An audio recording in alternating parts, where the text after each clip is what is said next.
Tournament के बारे में, तो मैं विजेता और उप विजेता और दूसरी सारी टीमों जिन्होंने हिस्सा लिया है उनके लिए मैं मुबारकबाद देता हूँ। जीत हार खेल का बहुत गौण हिस्सा है, बाद का हिस्सा है। ये सबसे बड़ी बात है हिस्सा लेना। और इस दौर में जब मेवात में खासतौर पे हमारी नई पीढ़ी में तरह तरह की बुराइयां फैल रही हैं, उस दौर में खेलों को बढ़ावा देना मैं आयोजन कमेटी का इसके लिए खास तौर पे जो है मुबारकबाद देता हूं कि उन्होंने इस तरह खेल का आयोजन किया। रही बात, लेकिन मैं कहता हूँ ये 18वां आयोजन है और मैंने लगभग हर आयोजन में शिरकत की है और इसको नज़दीक से देखा है। जफरुद्दीन बागोड़िया में कमाल की और अद्वितीय और जो लाफिया सोचे जिसका कोई एहसान ही नहीं है, वो एक कैपेसिटी है उनके अंदर इस तरह के आयोजनों की। और जो आज़ाद दोहा और इकबाल साहब और दूसरे उनका साथी जो जुड़े हैं उनके लिए इस बात को मुबारकबाद देता हूँ कि उन्होंने सफल आयोजन किया। उन्हें आम तौर पर खेलों में थोड़ी घनी बड़े बड़े खेलों में भी हो जाती है और इसमें सब कुछ सही चला। ये सब हमारे लिए गर्व और फख्र की बात है और कमेटी मुबारकबाद की पात्र है। इसमें शुरू से हमारा एक मैसेज था कि हम इसको नॉन पॉलिटिकल रखेंगे। हमारे दोनों सरपंचों की सोच थी कि इसमें हम राजनीतिक अखाड़ा नहीं बनाएंगे क्योंकि उससे बड़ी दिक्कतों का सामना करना पड़ता है। और इन्होंने ये कहा कि हम किसी को मुख्य अतिथि के तौर पर भी नहीं बुलाएंगे, हम एक रोल मॉडल के तौर पर कोई ऐसे साथी का चुनाव करें जो इसको हम बुलाएं और नॉन पॉलिटिकल हो। तो उसमें डॉक्टर महबूब साहब को हमने इसलिए चुना कि नशा मुक्त की हमारी एक मुहिम है और वो पेशे से एक डॉक्टर हैं बड़े लेवल पे। अभी उसको मोदी साहब ने अभी उसको डायरेक्टर बनाया है हेल्थ और फार्मा का। तो एक मैसेज देने के लिए हमने अपने मुख्य अतिथि का चुनाव किया और यही था कि इसको नॉन पॉलिटिकल रखना था। ये नशा मुक्त हरियाणा, उसमें हमारा एक मैसेज चल रहा था नशा मुक्त मेवात। डीसी साहब ने और एसपी साहब ने इसकी सराहना की, हमारी हौसला अफजाई करने के लिए उद्घाटन में हमारे आए और एक मैसेज था कि युवाओं को खेलों के प्रति जोड़ेंगे तो ये नशे से दूर होंगे। मेरा हमेशा से एक सोच रहती है कि मेवात में जितने हमारे शहीद हुए हैं, हमारे बुजुर्गों की देश के प्रति जो कुर्बानी रही है, उनको मैं आज जो युवा साथी होते हैं उनके सामने और अपने बुजुर्गों की यादों को लाने का काम मैं हमेशा से करता रहा हूँ। मेवात की संस्कृति को बचाने का काम मैं हमेशा शुरू से ही करता रहा हूँ। और मैंने जो 17 आयोजन अपने पटपड़बाज के जो टूर्नामेंट उसमें ग्राउंड में कराए थे, वहाँ बहुत चैलेंज रहते थे हमेशा से। मुझे कभी किसी चीज़ की दिक्कत होती थी, कभी किसी चीज़। लेकिन इस बार जब मैं मायूस था तो मैं हाजी इकबाल सरपंच के पास बैठता था तो हाजी जी बोले कि मायूस होने की जरूरत नहीं, इस टूर्नामेंट को एक अच्छा टूर्नामेंट बनाएगा। उन्होंने आजाद सरपंच से मशवरा लिया और एक यहाँ आयोजन करने का वो बना और एक आज आप लोगों के सामने था ये टूर्नामेंट के। एक हमने इसमें शुरू से एक मैसेज रखा था। हम एसपी साहब से मिले थे क्योंकि हमारे हरियाणा के मुख्यमंत्री नायब सिंह सैनी की एक सोच चल रही है। जो ये शहीद करीम खां T20 टूर्नामेंट ये 17 साल से लगातार पटपड़बाज की जमीन पर हो रहा था और वहाँ खंबे ज़्यादा होने की वजह से ग्राउंड में जगह नहीं रही और उसकी वजह से फिर हमने मशवरे से ये चीज़ तय की कि हम इस टूर्नामेंट को अब की बार यहाँ कराएंगे। तो ये हमारे दुलोतवाटी के बड़े गांव दोहा में ये टूर्नामेंट रखा गया और ये हमारा यहाँ का फर्स्ट टूर्नामेंट था और 18वां सीजन था ये शहीद करीम खां T20 का। और यहाँ जो आज हमने इस टूर्नामेंट के फाइनल में जो मैनेजमेंट और जो क्राउड दर्शकों का और सबका दर्शकों का भी हमें इस चीज़ का सहयोग मिला कि उन्होंने शांति से पूरा मैच देखा। और सरपंच साहब आज फाइनल मैच हुआ है कि शहीद करीम खां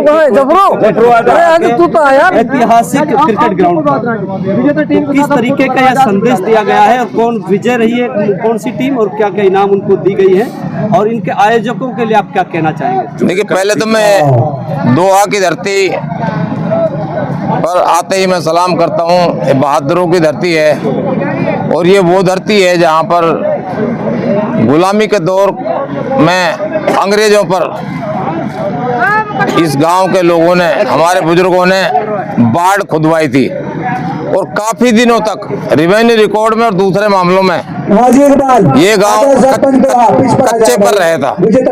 और यहाँ तक भी था कि सन 1993 तक कोई लाइसेंस भी इशू नहीं होते थे।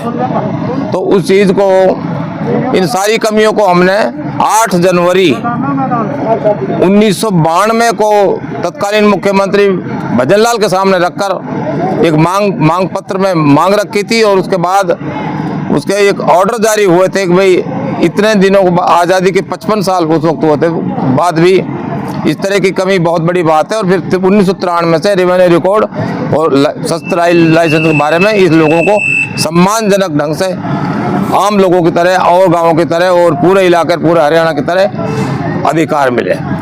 दूसरी बात कहूँ मैं आपको टूर्नामेंट के बारे में, तो मैं विजेता और उप विजेता और दूसरी सारी टीमों जिन्होंने हिस्सा लिया है उनके लिए मैं मुबारकबाद देता हूँ। जीत हार खेल का बहुत गौण हिस्सा है, बाद का हिस्सा है। ये सबसे बड़ी बात है हिस्सा लेना। और इस दौर में जब मेवात में खासतौर पे हमारी नई पीढ़ी में तरह तरह की बुराइयां फैल रही हैं, उस दौर में खेलों को बढ़ावा देना मैं आयोजन कमेटी का इसके लिए खास तौर पे जो है मुबारकबाद देता हूं कि उन्होंने इस तरह खेल का आयोजन किया। रही बात विजेता उपविजेता की, मैं तो बढ़िया ये है कि कमेटी के जो सदर है दूसरे बताए तो अच्छी बात है, लेकिन मैं मैसेज जो दिया नशा मुक्तिकार दूसरे सोशल मैसेज दिया गया उसका मैं शुक्रिया अदा करता हूँ। और इसको कहता हूँ कि इस इलाके में इस तरह के खेल होते रहने चाहिए।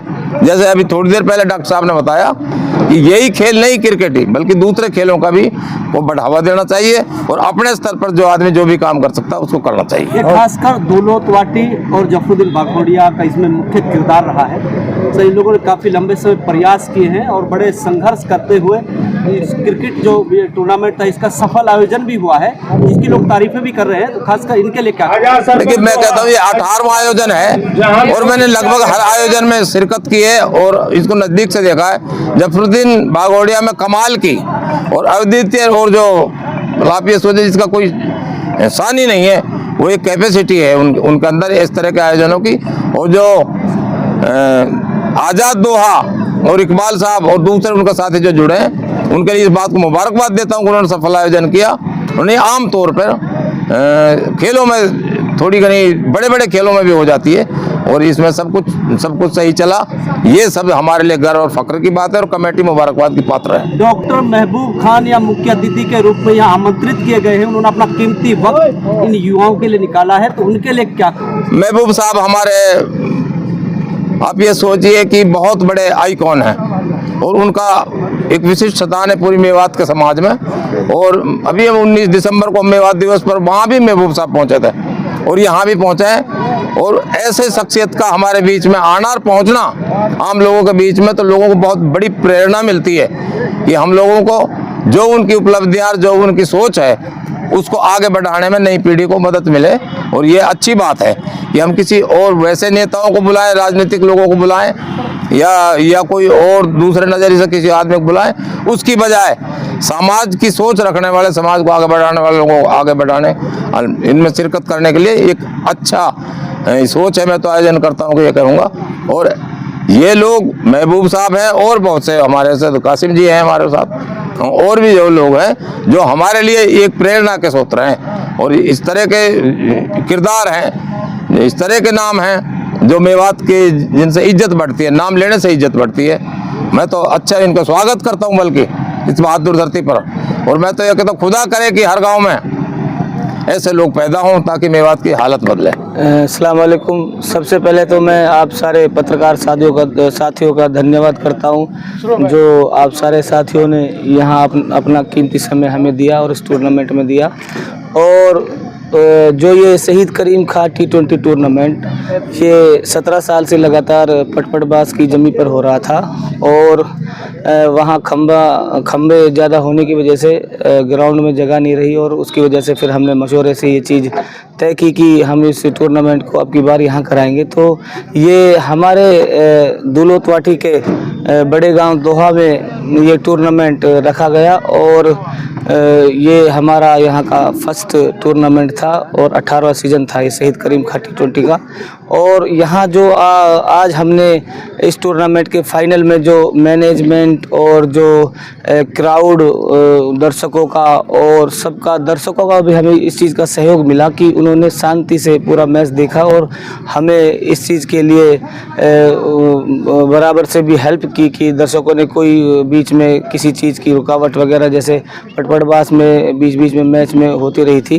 बाकी सबका मैं शुक्रिया अदा करता हूँ, जितने भी दर्शक हमारे यहाँ मैच देखने के लिए आए, उन्होंने हमारा इस चीज़ में साथ दिया और एक अच्छा बेहतरीन फाइनल हमारा इस ग्राउंड में हुआ आज। और हमने जो फर्स्ट विजेता टीम थी उसके लिए हमने 1,71,000 रुपये की राशि नकद दी और जो दूसरी उपविजेता थी उसके लिए हमने 81,000 रुपये की राशि नकद दी। इसमें सर एम्पायरों की किस किस की जिम्मेदारी लगाई गई थी कि बीच में मैच रोक दिया गया था, क्या वजह रही थी? उसमें वजह यह थी कि हमारे दोनों एम्पायरों ने एक डिसीजन था आउट का, तो हमारे जो फिरोजपुर झिरका की टीम थी उन्होंने कुछ ऑब्जेक्शन उठाया था कि ये आउट नहीं है, बाहर से दर्शकों ने, तो उसको लेकर के फिर हमने और एम्पायरों ने मशवरा करके तो उस चीज़ को क्लियर कर लिया था, वो आउट था और उस डिसीजन को फिरोजपुर झिरका ने स्वीकार करके वो फिर मैच वहाँ से दोबारा से स्टार्ट किया था हमने। तो क्या संदेश देना चाहते हो सर आज युवाओं के लिए, खासकर मेवाड़? तो मैं युवाओं के लिए ये संदेश देना चाहता हूँ, हमारा जो ये टूर्नामेंट था इसका सबसे जो मेन लक्ष्य था वो ये था कि हम इस टूर्नामेंट को कराकर खेल कराकर कि एक तो सबसे पहले जो हमारे मेवात में ये जो नशा का बहुत ज़्यादा चल रहा है, तो नशा मुक्त मेवात और इस खेल के जरिए एक समाज में और एक युवा पीढ़ी में मैसेज देना था कि नशा को छोड़ा जाए। जो हमारे मेवात में सबसे ज़्यादा बड़ी बीमारी हो चुकी है मेवात में,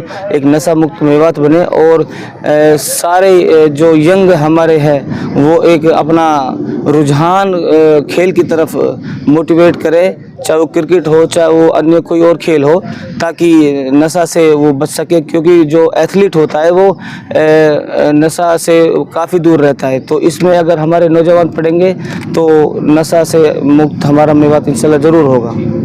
जफरुद्दीन साहब, आज दुलोट वाटी की तरफ से आपके सर पर ताज पहनाया गया था, वो भी चांदी का मुकुट।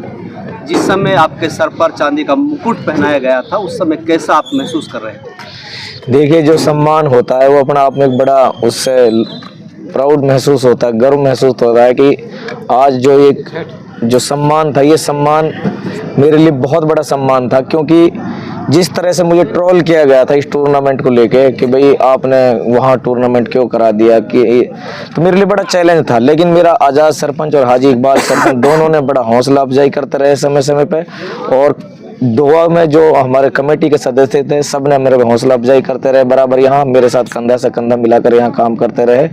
और जब दर्शक नहीं आ रहे थे हम मायूस थोड़े थे, लेकिन मैंने ये कह दिया था कि नहीं, यहाँ राजस्थान मेवात, हरियाणा मेवात पूरी टोटली यहाँ जो क्रिकेट प्रेमी वो दिखाई देंगे और उन लोगों के मुंह पे ये तमाचा होगा जिन लोगों ने इस टूर्नामेंट को ट्रोल करने की और हमारी एक मतलब हौसला जो गिराने का काम किया था, उनके लिए ये सम्मान अपने आप में एक बहुत बड़ा एक मैसेज है दोवा गाँव से। शहीद करीम खान की याद में ये 18वां क्रिकेट आयोजन है, इसकी शुरुआत कब की गई थी और क्या उद्देश्य आपके अंदर रहे थे कि जो आपने इसकी शुरुआत की? देखिए, मेरा हमेशा से एक सोच रहती है कि मेवात में जितने हमारे शहीद हुए हैं, हमारे बुजुर्गों की देश के प्रति जो कुर्बानी रही है, उनको मैं आज जो युवा साथी होते हैं उनके सामने और अपने बुजुर्गों की यादों को लाने का काम मैं हमेशा से करता रहा हूँ। मेवात की संस्कृति को बचाने का काम मैं हमेशा शुरू से ही करता रहा हूँ। और मैंने जो 17 आयोजन अपने पटपड़बास के जो टूर्नामेंट उसमें ग्राउंड में कराए थे, वहाँ बहुत चैलेंज रहते थे हमेशा से, मुझे कभी किसी चीज़ की दिक्कत होती थी, कभी किसी चीज़। लेकिन इस बार जब मैं मायूस था तो मैं हाजी इकबाल सरपंच के पास बैठता था, तो हाजी जी बोले कि मायूस होने की जरूरत नहीं, इस टूर्नामेंट को एक अच्छा टूर्नामेंट बनाएगा। उन्होंने आज़ाद सरपंच से मशवरा लिया और एक यहाँ आयोजन करने का वो बना, और एक आज आप लोगों के सामने था ये टूर्नामेंट के। एक हमने इसमें शुरू से एक मैसेज रखा था, हम एसपी साहब से मिले थे, क्योंकि हमारे हरियाणा के मुख्यमंत्री नायब सिंह सैनी की एक सोच चल रही है नशा मुक्त हरियाणा, उसमें हमारा एक मैसेज चल रहा था नशा मुक्त मेवात। डीसी साहब ने और एसपी साहब ने इसकी सराहना की, हमारी हौसला अफजाई करने के लिए उद्घाटन में हमारे आए, और एक मैसेज था कि युवाओं को खेलों के प्रति जोड़ेंगे तो ये नशे से दूर होंगे। काफ़ी सामाजिक लोग यहाँ आए, मुख्य अतिथि के रूप में डॉक्टर महबूब खान ने कीमती वक्त दिया, और जो देखने वाले जो प्रेमी थे उन सब और जो आयोजक जो आपकी कमेटी थी, आयोजक कमेटी, उन लोगों के लिए क्या कहना चाहोगे? देखिए, इसमें शुरू से हमारा एक मैसेज था कि हम इसको नॉन पॉलिटिकल रखेंगे। हमारे दोनों सरपंचों की सोच थी कि इसमें हम राजनीतिक अखाड़ा नहीं बनाएंगे, क्योंकि उससे बड़ी दिक्कतों का सामना करना पड़ता है। और इन्होंने ये कहा कि हम किसी को मुख्य अतिथि के तौर पे भी नहीं बुलाएंगे, हम एक रोल मॉडल के तौर पे कोई ऐसे साथी का चुनाव करें जो इसको हम बुलाएं और नॉन पॉलिटिकल हो। तो उसमें डॉक्टर महबूब साहब को हमने इसलिए चुना कि नशा मुक्ति हमारी एक मुहिम है, और वो पेशे से एक डॉक्टर हैं बड़े लेवल पे। अभी उसको मोदी साहब ने अभी उसको डायरेक्टर बनाया है हेल्थ और फार्मा का। तो एक मैसेज देने के लिए हमने अपने मुख्य अतिथि का चुनाव किया, और यही था कि इसको नॉन पॉलिटिकल रखना था। ये आखिर जब आप ये मोमेंटो या उनको ट्रॉफी और पैसे जब दिए जा रहे थे, तो उनको ये कहा जा रहा था कि पैसे गिन लीजिए, तो क्या डाउट था? देखिए, ये था कि अगर हम उसको राशि को अगर जैसे पकड़ाते हैं और वो जाके वहाँ कहें कि ये कम रही, इसलिए हमारे हाजी जी की एक सोच थी कि नहीं, जो भी चीज़ दी जाए सबके सामने बिल्कुल ऐसे दिया जाए कि वो एक एक रुपए को वहाँ गिने। इसलिए हमने इसलिए बोला कि आप अपने एक एक नोट को गिन के लेके जाएं। जफरुद्दीन जी, आगे हमें बताइए कि आपका जो सफल कार्यक्रम रहा है हर साल, क्या इसी तरह होते रहेंगे? देखिए, अब हमने पूरी तरह से दर्शकों की भी ली। शुरू से ही मैं दर्शकों से पूछ रहा था, और जब ये सफल समापन हो गया टूर्नामेंट का, तो अब ये तय है कि ये शहीदी जो धरती रही है यहाँ, जहाँ अंग्रेजों पर बाढ़ खुंदवाई गई दोवा, और एक शहीद को याद किया जाता है, करीम खान को, जो हमारे जिसके नाम से ट्रॉफी होती है। और हमने ये तय कर लिया है कि अगली साल इससे बेहतर और भव्य इसका आयोजन का हम मुहिम शुरू से ही हम लेके चलेंगे कि अगली बार इसका आयोजन और भव्य किया जाए। अगला टूर्नामेंट कहाँ खेला? दो में ही खेला जाएगा, तय है, क्योंकि हमारी पूरी एक सोच बन चुकी है कि यहाँ शहीदी गांव है और शहीदों को याद करने का यहीं से ये मुहिम